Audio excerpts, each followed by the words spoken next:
Olandų dizainerių duetas Victor ir Ralph garsėja žaismingumu. Jie pristatė kolekciją, kurią būtų galima pavadinti sveiki atvykę į lėlių namus.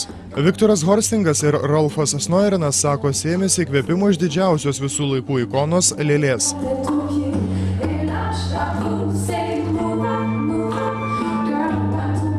Pasikartojantis kolekcijos motyvai, didelės siūlės, papuošimai, kilpos ir ąselės. Vyravo klaikiai ryškios spalvos, kramtomosios gumos, rožinė, turkio žydra ir persikinė.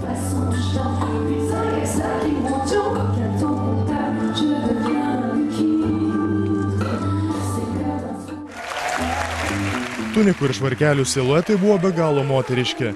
Medžiagos taip pat moteriškos – satinas, šilkas ir tiulis. Gerbėjai ir fotografai vos neužspaudė australų modelio Mirandos Kerr.